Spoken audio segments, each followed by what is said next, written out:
Buenos días, mi nombre es Isabela Sotomayor del grado 12 y hoy vamos a hablar sobre los métodos de estudio de la filosofía. Primeramente, para hablar de métodos de estudio de la filosofía, debemos tener claro el concepto de método. ¿Qué es un método? Un método es un modo ordenado o sistemático de proceder para llegar a un resultado o fin determinado.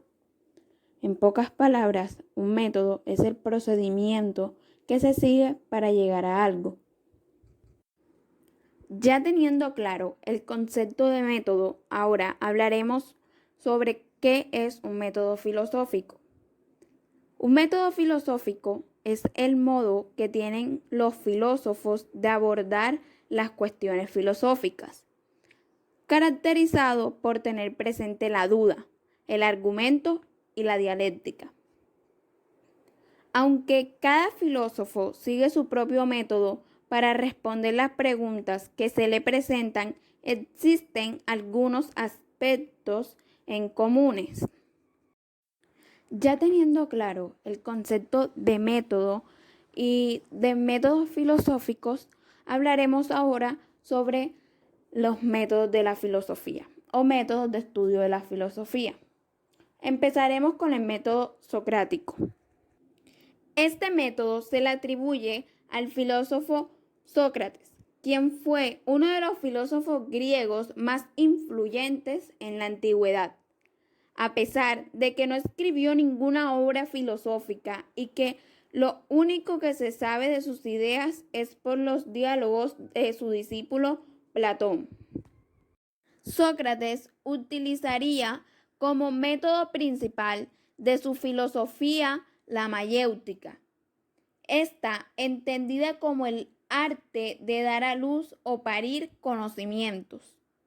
Su método puede ser entendido como un conjunto de procedimientos basados en el diálogo, para así guiar el acceso al saber. Método cartesiano.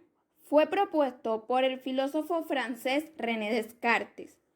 Consiste en encontrar una base de principios ciertos e indubitables sobre la cual fundar todo el saber humano. También debemos saber que para Descartes el método se siente de la siguiente manera: reglas ciertas y fáciles, gracias a las cuales el que observe exactamente no tomará nunca lo falso por verdadero y llegará sin gastar inútilmente esfuerzo alguno de su mente. Método fenomenológico. Este fue propuesto por el filósofo alemán Edmund Husserl. En sentido general, la fenomenología es la descripción de lo que aparece a la conciencia, es decir, el fenómeno o apariencia. El lema de la fenomenología es resolver a las cosas mismas, lo cual se significa tratar de descubrir el sentido de las cosas viéndolas. Para Husserl, el posible describir el sentido de las cosas en tanto se puede vivir como fenómenos de conciencia. Método hermenéutico.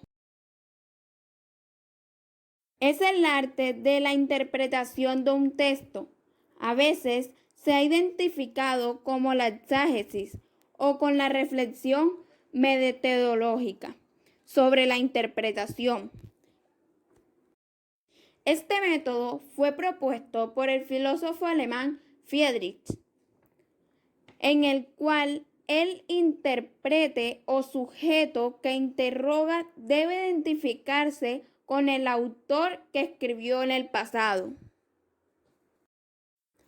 Ahora, por último, el método dialéctico, que fue propuesto por el filósofo alemán Georg, el cual se basa en el supuesto de que tanto la realidad como el pensamiento se manifiestan según el principio de la dialéctica, transcurrido por tres estados o momentos sucesivos, que tradicionalmente se identifican como tesis, antítesis y síntesis.